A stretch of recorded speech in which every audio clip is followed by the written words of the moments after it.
Welcome back to episode 7 of the Gufs Circa 2020 podcast. We are about 2/3 of the way through this and nearing the end. So a lot of good content to come, a lot of good secrets and stories still on the horizon. So again, gentlemen, Goran, Morgan, Dejan, welcome back. Hello. Another warm reception, but we're so good at this. We didn't want to all say hi on top of each other. Yeah, true.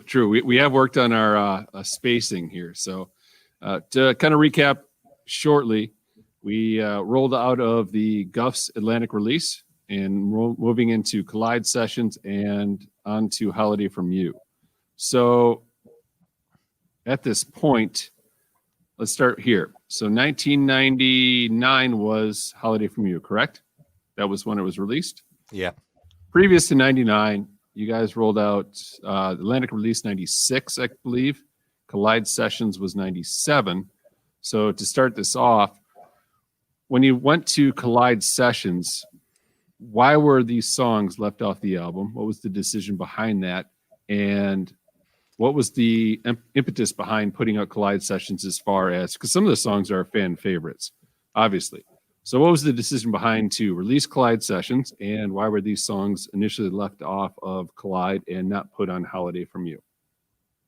Goran, open question. It's because we thought the song sucked. We were trying to be a rock band, and we felt that those songs made us less of a rock band. Okay. And if I remember correctly, it was Belong, it was Emily. What else was on I meant to bring it tonight, but I forgot. Yeah, I mean, he's right. Goran's right. We were like, and we talked a little bit about this last time. We were transitioning in terms of our sound and our songwriting, and even our live performance was evolving, right? And so, but like Belong especially, and a lot of those, like you pointed out, they are fan favorites. And we've done that a couple times. Circa 89 was kind of a little bit of that, right? That people liked the songs, but we had already kind of moved on, right? And so we've put that project together, I think, more for the fans than for us. And it's like all of the other releases, it's a little time capsule. I mean, it is that piece of Guf's history that didn't quite fit exactly with where we were going or what we were doing. But it made sense at the time, and I think the fans appreciated it, and it was something to fill that gap while we were writing and doing a lot of other things, kind of prepping for the Holiday From You next step, I guess, from the Atlantic period. Okay. And our success was based off of putting music out. So I think we were in that rhythm where we're releasing an album, almost every year. So it was like 91, 92, 93.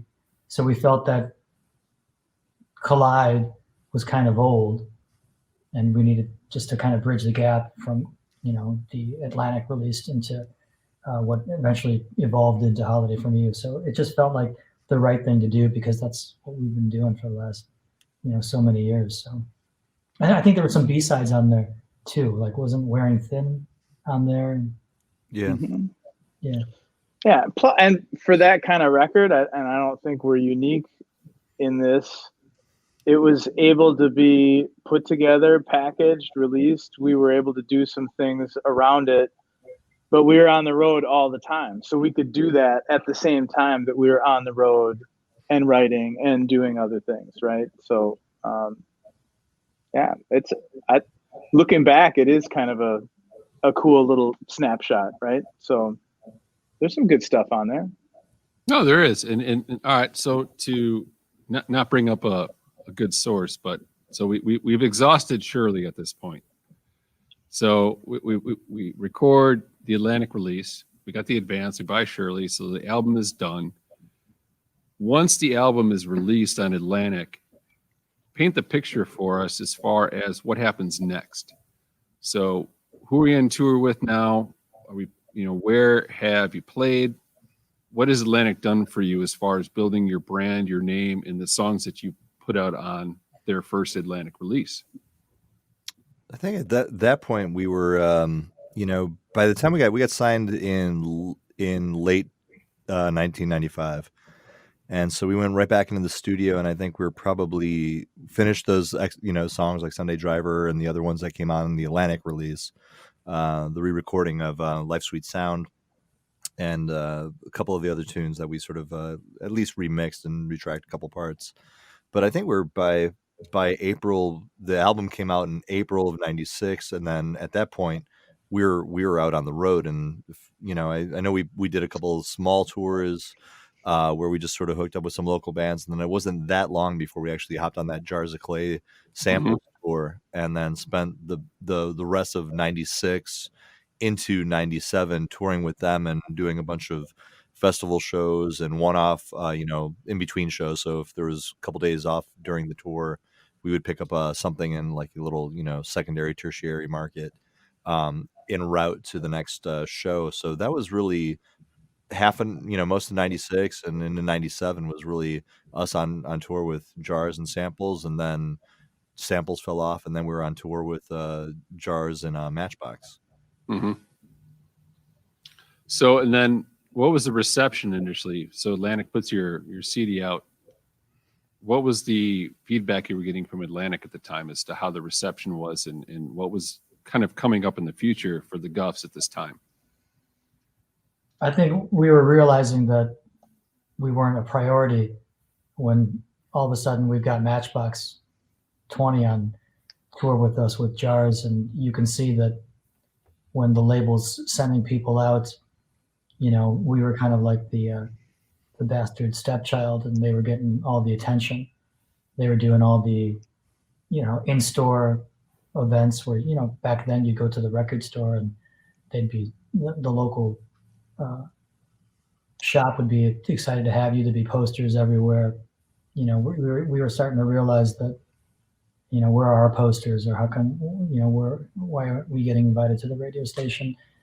So it was real obvious who the attention was. So I think we quickly realized that they signed us because of our success in Milwaukee, and we were signed by somebody lower on the food chain, and it was obvious that we weren't going to get the attention that a band like Matchbox 20 was going to get that was signed by.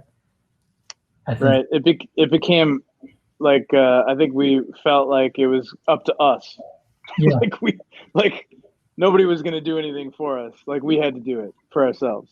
And I remember, which is no different than what got us there. But I think we were maybe thinking it might be a little different, but it was a little bit more of the same hard work that we'd always been doing.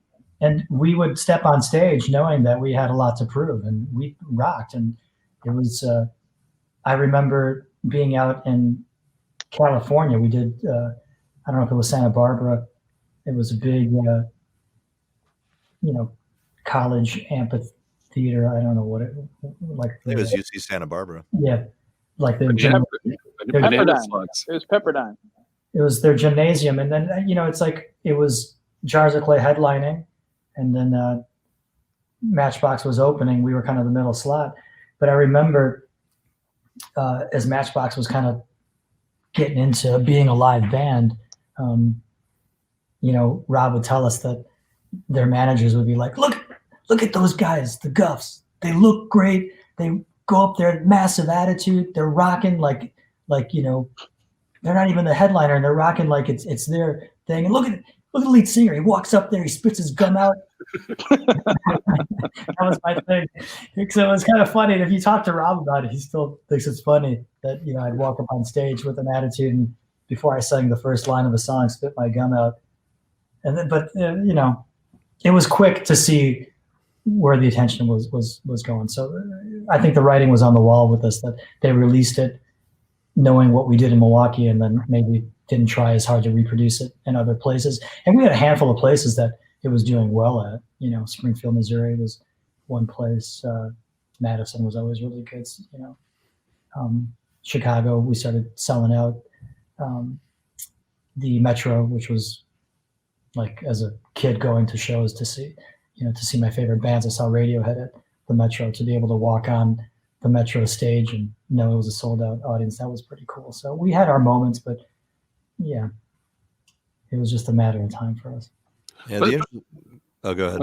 No, go ahead, Dan, please. I believe that it became very apparent that we were still an indie band on a major label as we finished up that Jars of Clay tour, and we were slogging it out and still selling records. You know, I mean, if we would have sold the amount of records independently on our own that we did off that first album, that would have been an epic success. You know, we'd probably still be doing this, you know, full time to this day. But I think it became increasingly apparent that the machine is the machine, and it's not really concerned about who it chews up and spits out. And at the end of the day, you know, we finished that tour, and as the life of the album was, you know, slowly waning, I think it was apparent to all of us that, you know, we started asking the question is like, should we really stay with Atlantic? You know, and I think there was a general consensus in the band, like, let's get the fuck out. This is a clusterfuck. You know, it's not what we thought it was going to be. And obviously politics at record labels back in the 90s you know, that's what it truly is all about. It's about who you know and what they're willing to do for you at the end of the day. So I think by the end of that tour, it became apparent to us that this might not be the best thing for us. But yet they still brought you back. They brought you back for the album, which we're going to discuss, Holiday from You. They still went through and correct me, Arnold Lanny, correct, is the producer? Arnold Lanny. Lanny, I'm sorry. So they put Lanny behind you guys for a second album. So there had to be, as much as you were feeling a little bit down about the initial outtake of the album, they still put some money behind you guys and put out a pretty fantastic album. I mean, was this something that you knew going into this, that there was a 2-record deal, or how did this transpire? It was a 2-record deal, but that record's on Lava Atlantic, which is different than the first record. So we had Rob Thomas as our champion, and they were signed to Lava Atlantic by Jason Flom, I think. Yeah, Jason Flom. And Sugar Ray was too at the time. Yeah, so Rob said to Jason, like, hey, these guys are great. Like, let's give them a little bit more attention. And Jason took it on. So, yeah, we had a 2-record deal, but the second record wasn't guaranteed. You know, there was a moment where we didn't even know if they wanted us to do a second record. But when Arnold Lanny got involved and they started hearing what we were doing, you know, from a writing point of view, that's when everybody started paying a little bit more attention, and Jason took us on. Well, let's talk on a positive note. Let's talk about the album instead of the stuff. We'll get to the heartbreak later.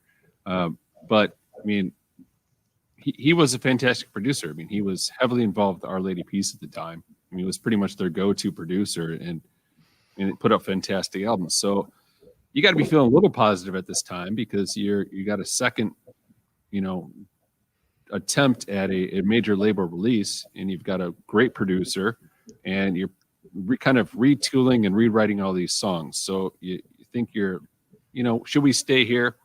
Maybe yes, maybe no. But then they throw this at you. So what's the feel in the Gufs camp at this time, now that you get a second crack at it? Well, I mean, there's a lot leading up to Arnold Lanny. There's, you know, We got time. There's us traveling to Connecticut and getting into a house that they bought, and us starting to write. And there was a bunch of producers that we interviewed that came to the house and that we saw. So now we're in for a second record, and now it's the writing of it. And we've never been in a position where we've actually now have to write a record. We've just always played and wrote, and then you accumulate songs, and the good ones end up on the CD. But now we have no songs. We're on tour and we're writing, you know, we're writing little bits and pieces, but it's hard to kind of write on the road. So now we're stuck in a house. We're not very well off financially. We're not very well off personally with our lives. 3 of us had serious relationships that just totally went into the shitter. So now we're in this house in Connecticut, and we're trying to write songs, and everything we're writing is depressing. So, but we turned out happily ever after that road trip and that writing session, that when they all heard, they were like absolutely floored. They're like, holy cow. And Arnold's not really even in the picture. So the Connecticut house, what was it? Where were we at? Harold House. It was on Harold Street in Stamford, Connecticut. That was cool. 20-minute train ride to Manhattan. Yeah, they rented a house for us. It was just us in this cool house, and we were just writing and being a band and drinking and crying in each other's beer on each other's shoulders. It was really emotional because we're like, shit, we're like, what, 26, 27, 28. Our relationships are over. And these were serious relationships. These weren't like, I dated a girl for a month. These are like years and marriages and things like that. I think at the time, Dan was the smartest one to not have to Still is. like that. So it was a really interesting time. There were. I mean, we had that place on Milwaukee Street in Milwaukee that, we were just basically trying to record as many ideas as we could, and talk to as many different people as we could. We were getting tapes from people, from different producers, to listen to like what their sound was, because I think we knew, Mike, that it was an opportunity to redefine things for ourselves, right? Like we didn't, again, same story. We didn't want the new record to sound like the old record. We were still moving, right? And so, I just remember recording CDs of just, not high quality, but just demos of different songs. I think we might have recorded some at your place, Dejan, or at Brian Pettit's place, where we would just set up and practice and try to capture something and put it together. And it was all over the place. There wasn't really a glue. And I think that's what really Arnie kind of provided, is that he was the kind of guy who came in and he's like, I want to do pre-production with you. I don't want to just go right into the studio. I want to come to Milwaukee and hang out with you guys. You play the songs that you want. I'll tell you what I think. Let's write some new songs. And we did. We rented the Bodine's old studio in Waukesha. And I don't know, it wasn't that long, maybe a couple weeks, where Arnie flew in from Toronto and stayed at a hotel in Milwaukee. We'd pick him up every morning. We'd get some coffee. We'd go to the studio and we'd play all day. And that was really where the beginnings of Holiday From You started, where he started creating a common thread, I think, in terms of what he was hearing, and then what we all were creating in terms of songs or song ideas that were already there, like Happily Ever After, and then stuff that was literally just happening on the fly with Arnie kind of working with us at the same time. Yeah, and to rewind a little bit, just for a little bit of context, we really went from this period where we had this natural sort of progression of success with the band, and once we signed to Atlantic, we thought that was sort of the penultimate goal of success, was getting that record deal and going out on the road. And I think after we were out on the road, we quickly realized what a grind the business was. And not only did it, and multiple relationships in the band, 2 marriages and a long-term relationship for Scott, it also ended our long-term relationship with our manager, who was our brother. It also ended our long-term relationship with Brian Pettit, who is a member who, coming out of all of this chaos of 2 solid years on the road, ended with us parting ways with him. And like I said earlier, we were really questioning whether or not we wanted to be with Atlantic because of all the bullshit that labels feed you about you're the next big thing and all the money and support we're going to give you. You quickly realize that you're in this really fucked up abusive relationship, to where this person's just using you for a one night stand and really doesn't care. And so part of that whole process of like going out to Harold House and starting to demo songs, interview all these producers, We weren't committed to doing that album, but finally Jason Flom and some people from Atlantic said, listen, we want to get behind you guys. We believe in you guys. We think you have some great music left to write.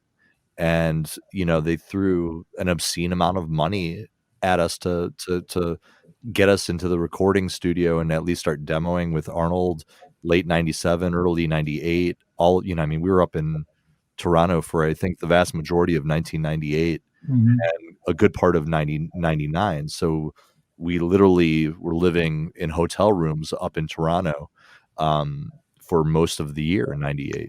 Yeah, the money didn't go in our pockets. Oh, but we did survive on it for better part of a year, and it was a lot of money probably if you add it all up. Well, I'll tell you that daily per diem with Canadian dollars with the exchange rate, it actually worked really well. And if I do remember, and I remember only a few things from that year long tenure in Toronto, but we made the most out of that tenure, those dollar bills, and we had a pretty good time for the better part of a year recording. You saved up all your loonies and toonies, didn't you? I did. I still have a whole sack full right next to my rainbow in the back. Yeah. So Mike, Arnold was intense. I remember after we went through a bunch of producer interviews and none of them feeling right, we stumbled onto him. He heard some of our stuff and thought that we had an interesting sound. He thought my voice was different and weird, and it wasn't the voice that you'd be hearing next to guitars like Morgan. So I think he liked that it was an unusual voice, softer voice, pretty, up against more, aggressive guitars and rhythms. So I think he heard something cool in that. And I remember when he called, he said, the only thing I don't understand about you guys is the percussion guy. So Arnold actually was a big reason why we let Brian go, because he felt that it was the absolute wrong color. He's like, when I listen to your stuff, I'm hearing, these blues and these deep colors, and all of a sudden these conga parts, it's like you're painting like a color of brown over everything, and it just didn't feel right. So we just made a choice to, let's just follow his lead. We didn't get to the next level. Yeah. Love Brian. Brian is he will always be one of our best friends. But Goran's right, and that is probably one of the most accurate verbatim, at least in terms of how lucid I can be this long, far into the future. But I totally remember that conversation about colors, and just it was a different vibe, and I think that that was a really interesting eye-opening moment in terms of, well, what color are we going to be? Mm-hmm. And Arnold said, if I'm going to get involved with you guys, Arnold's a songwriter. He's all that. Yeah. What was his big hit from the 80s with Sheriff? What was it was like a prom song. It was like a top 10 hit, right? What was it called? Yeah, I don't know. Baby? No? It was kind of cheesy. We always would tell him, you wrote some really cheesy songs. Like how did you make Our Lady Peace so damn cool? So yeah, he said, if I'm going to take this on, he's like, I hear some stuff, but I'm going to change stuff. There's things that I'm hearing that I think I can make the songs better. And I remember when we were working on Happily Ever After, he never thought the chorus of Happily Ever After was a strong enough chorus. He wanted something else. He wanted to go to another level, but we had to fight for that, right? We did. Yeah. Because if you remember, it's like, don't leave. It was off of.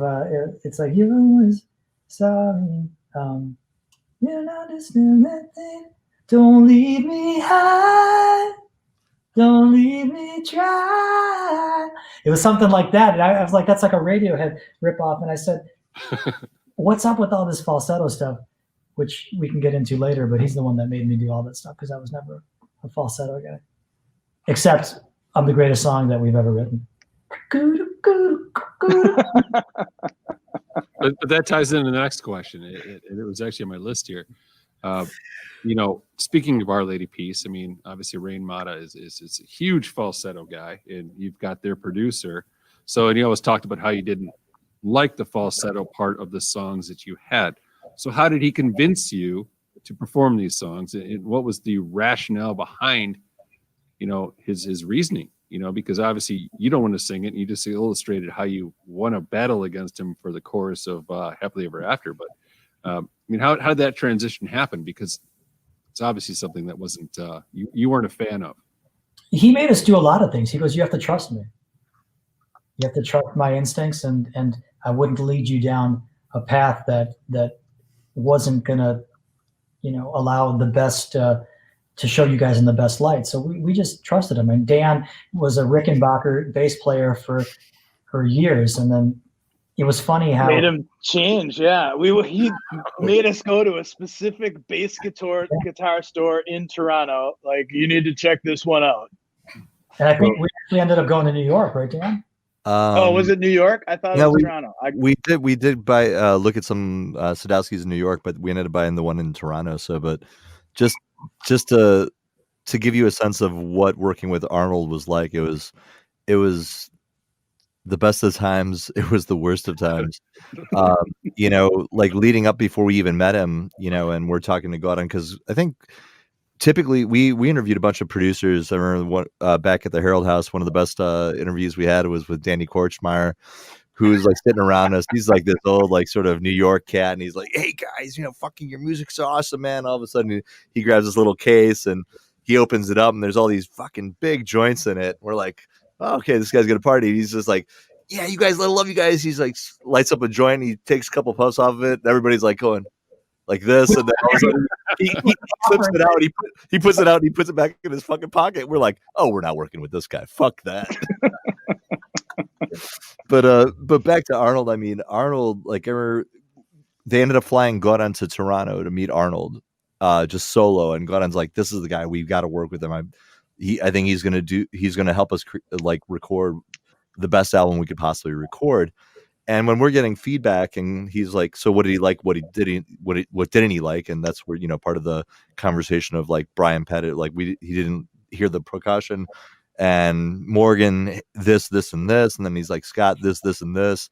And he's like, "But Dan, he had nothing but great things to say about your fucking bass lines. He loves your shit. He's like Paul McCartney-esque." And I'm like, I went into this session thinking this is going to be awesome. And we did all this pre-production with him and he was great. And then it was months of pre-production and Arnold's not focusing at all on the bass. Yeah. And it's like everybody else, Dan, you keep doing what you're doing. Dan, do what you're doing. You guys, Morgan, this, Goran, this, Scott, this, Dan, keep doing what you're doing.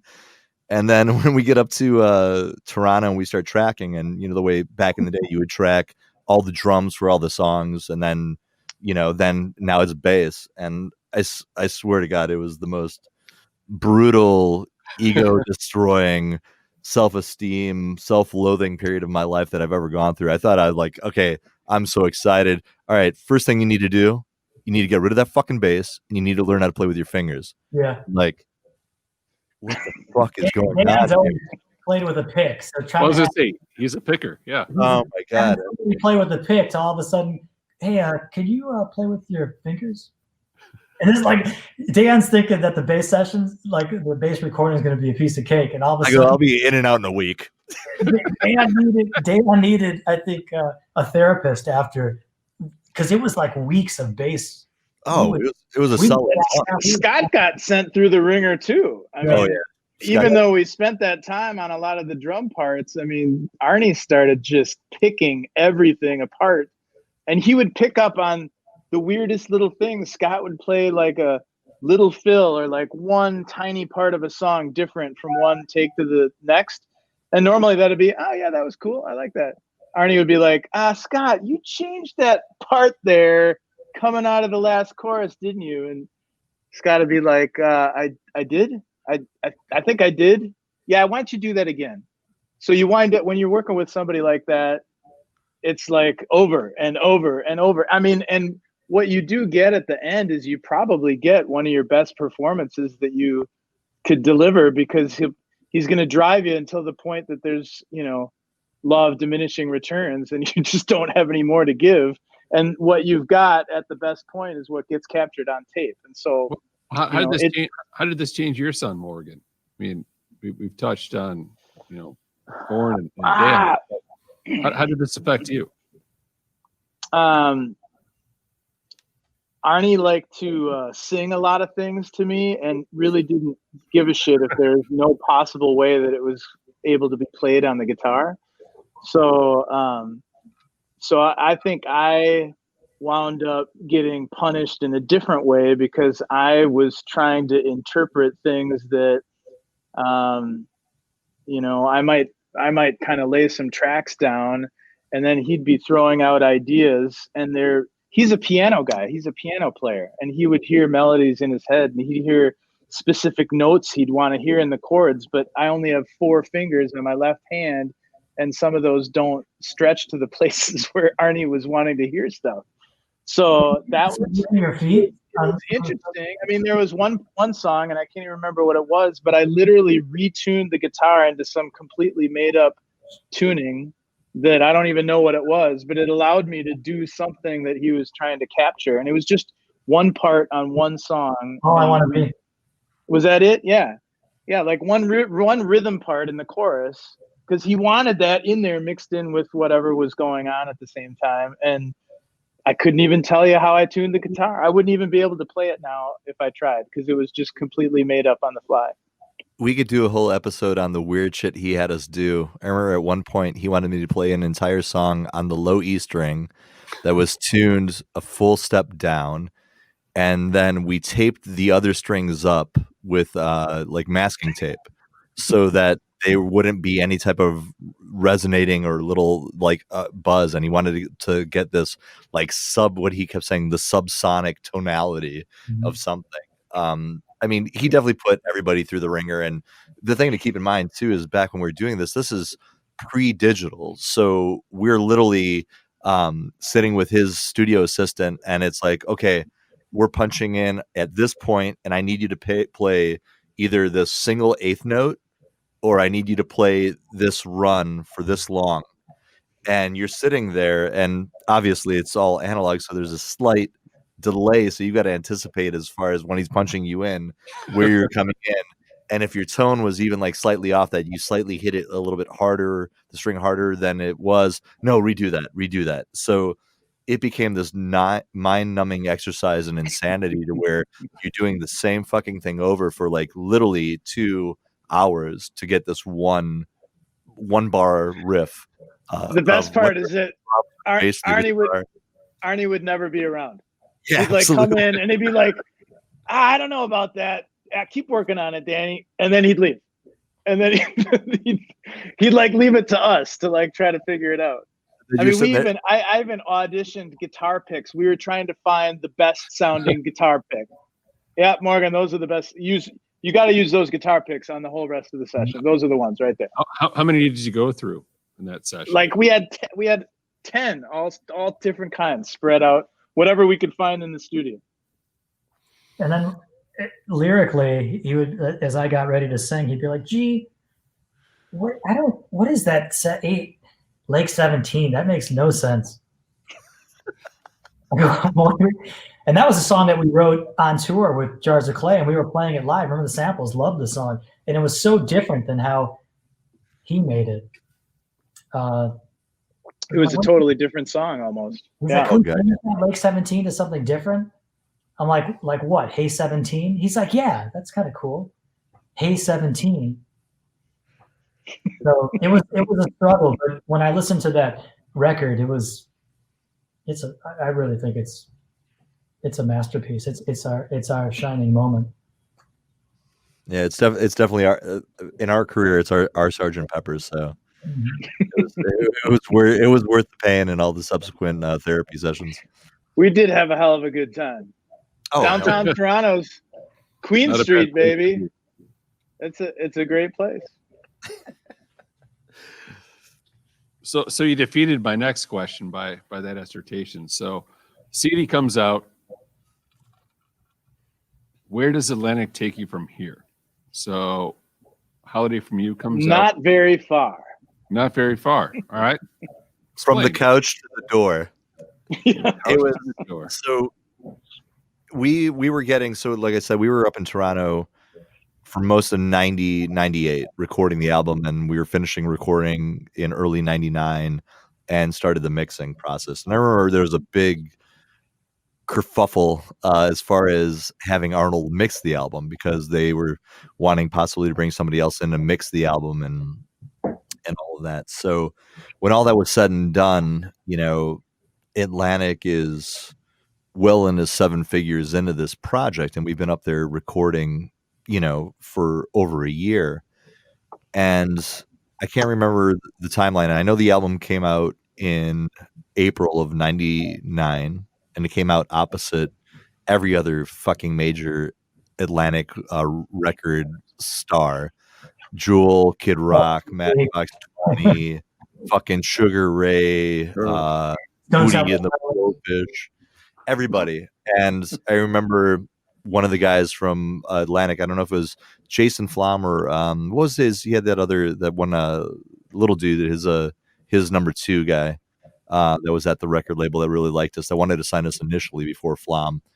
And somebody calls up Arnold, and they're all excited. They heard the music. They helped us get a publishing deal with EMI. Yeah, we had a publishing bidding war, which is really crazy. Yeah, and we're in the studio, and they're like, Warner wants to sign you guys to publishing. They've just upped it to 200,000. Like, okay, cool. And then all of a sudden, EMI caught wind of that. They're like, EMI just upped it to 300. They just kept going. It was like a $500,000 publishing deal, which was crazy. Yeah. And then at the end of it, so we signed this huge deal with EMI. We get a new manager that Atlantic is, sort of pushing on to us. Well, not pushing on us, but suggesting, and all of a sudden the album's slated to come out in April, and we're all excited. We're like, man, we recorded a phenomenal album. And then I remember getting a call from Arnold, or I don't know if Arnold called you, Gordy, but he basically relayed, hey, I just talked to the guys at Lava, and the fucking record's dead. And we're like, what do you mean it's dead? It's like, they're shelving it. And we're like, hold on. They just spent fucking well over $1 million on this album. We've been recording for a year plus. We just signed a huge deal with EMI, and the album's coming out like in 8 weeks. They're like, they'll put it out, but it's not going anywhere. It's dead. It's against too many other big acts on the roster, and unfortunately, you guys aren't a priority. And before the album even came out, we knew the writing was on the wall, and we're like, all right, what's next? Get us the hell out of here. So before the album even hit the shelves, we already knew that we were already kicked out of the house, So bags were packed, and we hit the road. Had sold out show at the Riverside, sold out show at Metro, sold out shows throughout the Midwest. We played 2 nights, one of the only bands to local band at least to headline 2 nights in 1999 at Summerfest, and have 2 packed nights at the Laser Stage. And the whole time we knew we were done, at least with Atlantic. And so it was to say it was surreal is an understatement. It was mind numbing. Do you guys remember when we were in Jason Flom's office in New York? And this is a rewind a little bit from where you were at, Dan. So we had just delivered the record or the final mixes. And at that time, we didn't really know. And Flom was, all the record guys in their offices in New York, they've got these huge speakers built into the wall. Huge, at that time, there was no flat screen TVs, but as big of a TV that you could get that was sunk into the wall. Huge entertainment system. And all these guys have personal assistants and everything. So we're in this really nice office, and he's listening to the final mixes, and he's got it cranked up, and we're in there, and he's like, guys, it's really loud. It sounds really good. And Jason Flom is an old, like he Great White, and like he was part of kind of the 80s metal crowd, and he's like, this is awesome. And he's like, I remember he goes to us, and he looks at us, and he goes, you guys, you did what you were supposed to do. You delivered to us a great record. Now it's up to us. We've got to turn it around and make something happen with it. I'm really happy with what you guys brought us. Thank you so much for all your hard work. Now it's just on to next steps. And like, just as he's finishing that sentence, his assistant comes in from the side, from outside. She's carrying like a VHS tape. And she's like, Jason, we just got the roughs from the Kid Rock video. And he's like, he looks at us and he's like, hey, you guys want to see the new Kid Rock video? And we had, Kid Rock had come out, I think maybe while we were in Toronto, like Bawa Da Ba was a single. And I think this was the lead up, or the second single. And I don't even know, I think Dan, you bought the CD, but we had all not really heard it. We all weren't really into them, but we knew they were on Atlantic. We knew they were a priority act. So he looks at us, he's like, you guys want to see the roughs? And we're like, nobody'd ever talked to us about doing a music video at all before, right? And so we're like, yeah, we're in this nice office, great sound system, huge TV, let's check it out. So he's like, yeah, put it in. And so she like goes over and she puts it in, and it spins up old VHS tape. The time code is in the bottom. It's like, fresh, barely edited kind of material, not like ready for MTV at all. But it spins up black, the color bars, the time code. And the opening scene, I think, if I remember this correctly, is like this freaking helicopter panning shot in the desert of, playing the guitar, and it's Cowboy. And like, we're watching this and we're kind of looking at each other like, what the fuck is going on? There's a whole nother galaxy out there that we haven't even opened the door to. And we were really happy with Holiday from You. But like I said, nobody's talking to us about $1 million budget video in the desert. But that's the music business for you. I mean, there's like layers and layers and layers, and the top 1% to the top 1% to the top 1%. And we were doing pretty good for that, right at that moment.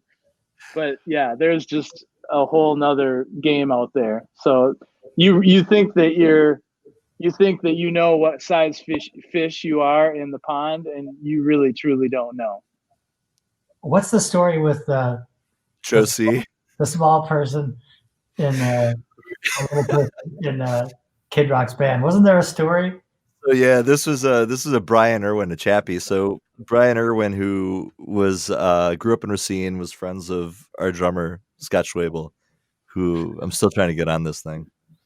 I think he's out there. Where's he? He's in Sri Lanka right now, smelling coffee. Smelling coffee in Sri Lanka. He's sniffing coffee beans in Sri Lanka. So long story short is that Brian Irwin grew up in Racine, ends up at MSOE, plays us, gives us our break on college radio, and then fast forward 4 or 5 years, DJ on New Rock. He ends up playing Crash and getting us in a rotation on New Rock. Ends up becoming our road manager, and so after he leaves New Rock under interesting circumstances, he ends up on the road with us, and he's with us in New York. And we're actually having a meeting with like Val Azzoli, head of Atlantic, and Jason Flom, and all of a sudden like Kid Rock's entourage comes in, and we're hanging out with them. And Joe C, if anybody remembers Kid Rock and Joe C was I can't remember what his condition was, but he was a guy our age, but he basically presented and looked like he was like like a 6-year-old kid. And so we're hanging out. Everybody's like, yeah, hey, this is DJ whatever. And then this is Joe C, and Brian is like, hey, little feller, how are you? He pats him on the fucking head. And the guy's like, kid. He's like, what are you fucking touching me for, you cocksucker? That's an autograph. And like Brian's like, what the fuck was with that kid? I go, dude, he's like our age, man. He's like 30 years old. Like, holy shit, man. I didn't even know, man. He's not a kid, so I think that's when our album got fucking shelved right there. It's like, yo, this is Kid Rock. He pissed off Joe C, sons of bitches, man. So good times. Good times. This show sums up our experience at Atlantic. We are gonna open up for Hootie at Red Rocks, and we're like, oh my God, we're going to play Red Rocks. This is like amazing. What an honor. Like,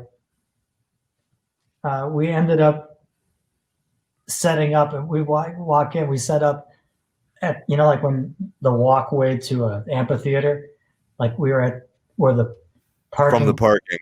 the parking lot to the walkway, and we set up. I'm trying to see if I have any footage of the. We can send it to Mike. You can edit it in. We were like on the side stage. Cut it in. Oh, we weren't even on the side stage, dude. We were on the grass. We were on the greens next to the fucking. It was either the porta potties or the fucking concessions. So that was our Red Rocks experience, where we were right by the port. Wait, was it? There's another Atlantic story about where we were in New York, and you're on tour on the East Coast, and you come through New York, and you're obligated to stop into the record company's offices and whatever.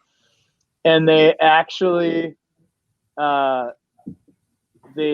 told I didn't have to do it. It was Goran and somebody, maybe it was you, Dan, or maybe it was Scott. Goran and somebody else. I thought they took them up into an office, and they made them call radio stations and ask and talk to the radio producer, the program director, and say, hey, will you play our new single?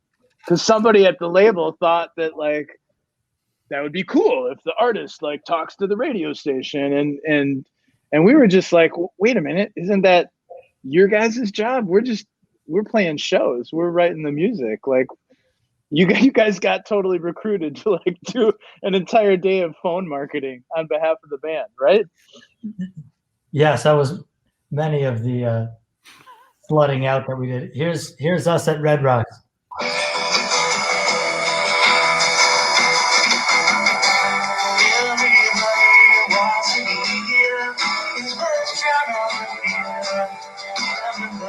We weren't even standing up. No. Let's see. Wait to see if they could, if they have some of the passerbys. Did you actually see the stage? The actual Red Rocks? No, I don't even think they let us in. Hold on. Yeah, I was gonna say. No, we did. I remember being up there in the back. Yeah. Yeah. Look at, there are the cars, man. Are in the parking lot? Standing There's room Red Rocks. only. Watch, there's people that are gonna walk by in a second. Where'd you get this video? Look at, there's people walking by. Ryan Irwin. It's our manager. And as they would walk by, I would go to welcome to the Hootie Show. Remember, you're in lot CF3. But here, this is the cool thing. Check this out. Can I take your coat? Oh, they walk behind us too. Listen to this.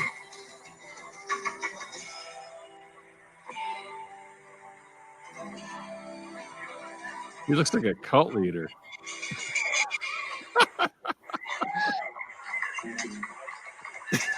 People cheering.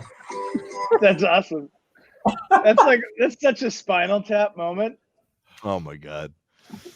All right. Well, on that note, we had a lot of $2 horror moments throughout our career. That's for sure. on that note, I think we've had enough depression on one night. Hey kids, the least important thing you ever do in your music career is signing a record deal. I'm going to play Last Goodbye. Okay. And you mentioned earlier about that whole falsetto thing, and this is that one song that whenever we play it live, it's like the most terrifying moment of my nights, because when you can hear yourself, it's a lot easier to sing. But when you're on a stage with the band behind you thumping and the speakers thumping and everything's super loud, if you can't hear yourself, then it's just like you feel like you're up there completely naked, and it's like, look at me naked after you've just gotten out of a cold shower type of moment. So it's a foreign thing for me, because that's how it makes me feel. So it's like it's me at my most vulnerable, and there's many a night where I don't hit that high note, And it's because you're just like, here we go. I can't hear myself, and we're just going to go for it. So that's why I never liked the thing. It's not a part of who I am as a singer, but I like the fact that Arnold pulled that out of me. And there's a lot of moments where I'll go falsetto because it fits the song, and it's all about the song. Whether or not I nail it or not, I guess, isn't the important thing. It's that it served the song the best, and that melody made the moment work. And when you look at Last Goodbye, that's the best part of the song. Mm-hmm. And that's what Arnold helped add to that song. I've said it before, live in interview. That's a song that was written with a guy named Desmond Child, who is a hit songwriter. He wrote Love in an Elevator, Livin' La Vida Loca. He's just a massive pop hit songwriter. And Atlantic, before even Arnold got into the picture, asked me if I'd go down there and write with them. They wanted to set me up with some co-writes just to see if something good could happen. And I went down to his palatial pad in South Beach in Miami. And I remember walking in, I was young, and I've never co-written before other than with the guys in the band. And he's got servants all over the place. And it's a beautiful place. He's just rich and has massive success, and it was foreign to me. So I'm a polite kid because that's how my parents raised me. And I walked in, and we had lunch, and we talked a little bit, and I was, he asked, what's going on with your life? And I kind of described what I was going through. And that's like we talked earlier in the podcast about me being in a relationship that completely hit the shitter, and same thing with Scott, and same thing with Morgan. And it was just a weird time. First album didn't do as well as it needed to, but it did well enough to be respectful. And here we are trying to figure out how to write our second album, which we've never really done before. So it was just foreign. So I was going to lean on him. And I remember we started talking, and we came up with a song called The Last Train, which turned into Last Goodbye. But we were talking about my relationship and how, it fell apart. And I remember we're writing it, and it's in this beautiful little part of his house. He's got a piano and a whole recording studio, and we're talking about my experience, and we're writing lyrics. And I'm just noticing that it's really not a song that I would sing. It doesn't feel like anything I would do. It was borderline cheesy to me. And I remember, who will sing in something like this? Because I don't know if this is really the band and its direction. He's like, this is like cutting edge, like something Bon Jovi would do. And when I heard that, I was like, wow, don't get me wrong, Bon Jovi is amazing. But as a 27, 28-year-old kid listening to Radiohead and Toad the Wet Sprocket, like Bon Jovi wouldn't be in my CD player. It just was a different kind of color, as we talked about earlier, different genre. So I remember Scott was with me, and I went back to the hotel room, and I go, here's kind of where it's at. And it was like, on the last train, you took my heart so far away into the night. On the last train, on the last train. And I was like, is that cool? Maybe I'm missing something. He's like, I don't know. And I remember writing, I'm like, yeah, and I'm sorry, isn't good enough, because lately I think I've had enough. Which felt cooler to me. It was more of what I was living and feeling. And I remember bringing it back to him the next day, and he's like, no, he's like, you have to trust me. I've written hit songs, and you just have to trust my instinct. And we recorded it, and the label liked it. It was called Last Train. And I remember when Arnold Lanny heard it, he kind of felt the same way I did. And he liked more of what I offered to the song. And that's when he's like, and at the end of the song, and I'm sorry, I'm sorry.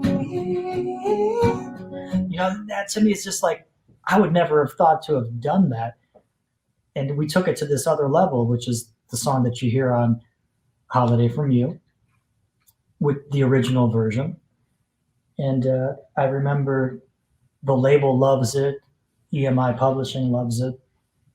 But now I got to ask Desmond if it's okay, because we just kind of changed his song. And as a songwriter, you don't do that.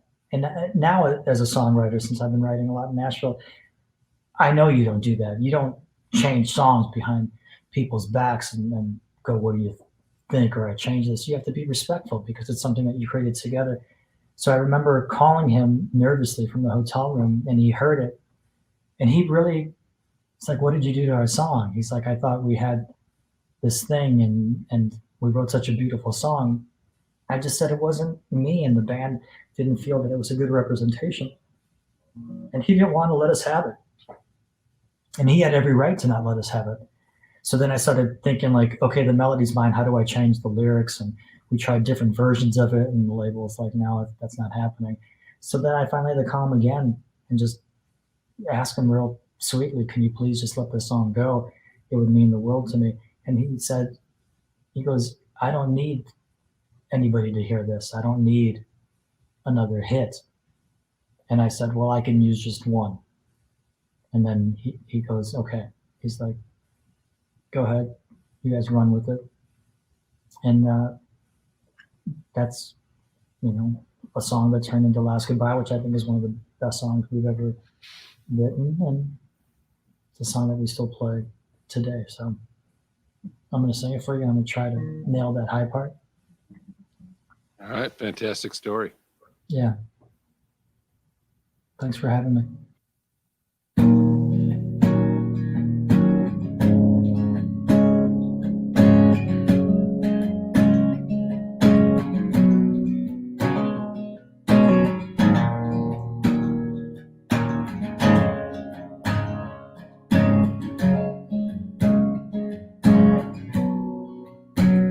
Stood all alone, waiting for this day to come. I held you close, but I couldn't feel your pain.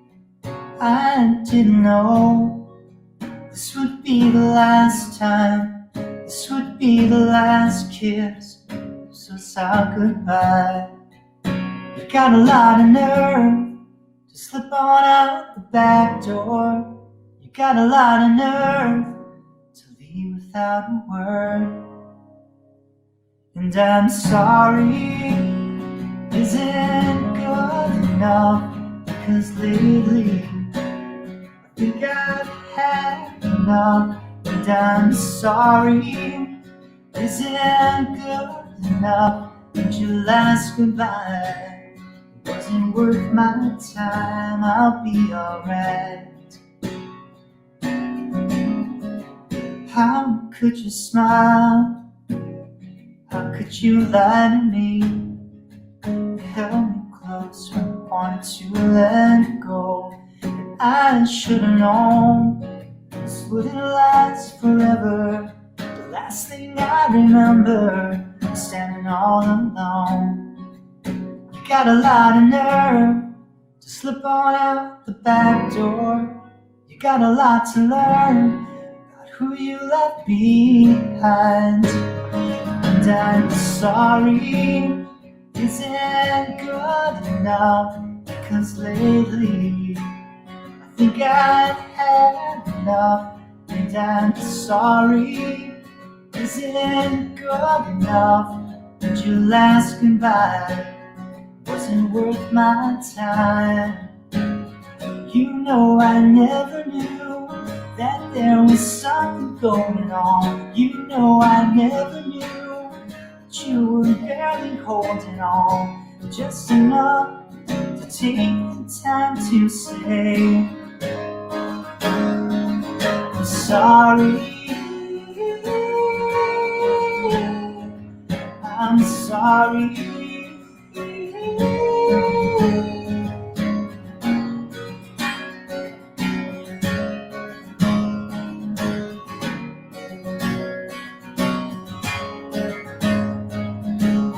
sorry isn't good enough. I'm sorry isn't good enough. I'm sorry. I'm sorry.